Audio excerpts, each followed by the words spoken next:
Les opérateurs économiques, notamment les acteurs du bâtiment et travaux publics BTP et les industriels, ont participé ce mardi 13 octobre 2024 à une séance de formation. Cette initiative, lancée par la Chambre de commerce et d'industrie du Bénin, CCI Bénin, en collaboration avec Bénin Contrôle, la douane béninoise et le port autonome de Cotonou, visait à outiller ces derniers sur comment soumettre un bon dossier à Bénin Contrôle pour la demande d'AVD. Les images.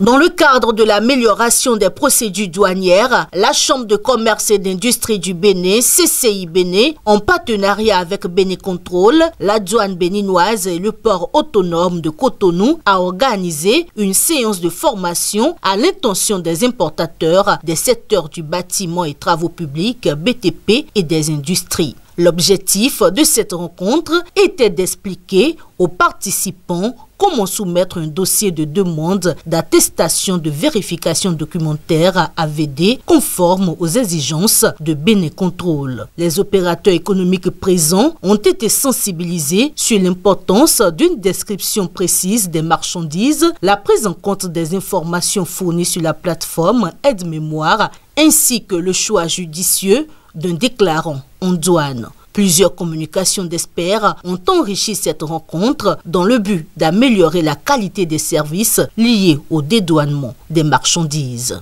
On ne peut pas parler de la détermination de la valeur en douane sans parler de l'espèce tarifaire et de l'outil. C'est très important. Alors, cela n'a pas été inventé par Bénin Contrôle. Il faut savoir que cela vient des accords du GATT.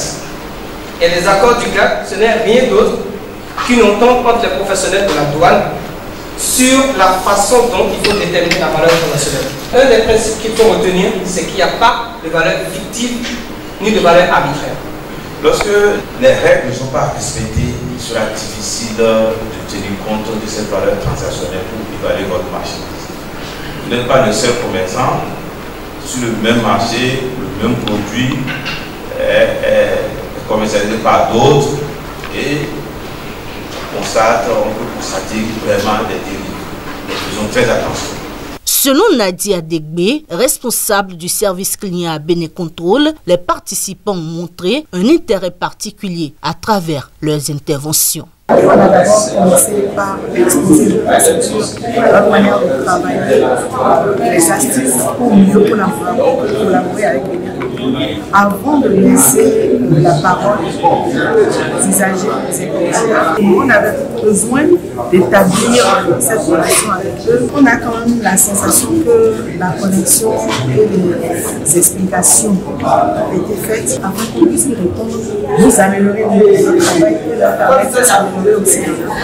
Cette formation vient à point nommé car elle nous permet de mieux comprendre les procédures de dédouanement et de prévenir les rejets de dossiers d'AVD, ont souligné certains participants. J'ai aimé la formation et j'aurais quand même bien vouloir que ça se répète plusieurs fois parce que dans les échanges, on a gardé beaucoup de choses. C'est vraiment une initiative qui nous ravit, nous importateurs, parce que ça nous a permis d'échanger sur les préoccupations que nous avons et de comprendre aussi certaines situations que nous n'arrivions pas à comprendre de la part de Bénin Contrôle. Il convient de rappeler que cette séance de formation fait suite à celle déjà organisée pour les acteurs du secteur textile. Dans les prochains jours, d'autres secteurs spécifiques bénéficieront également de formations similaires.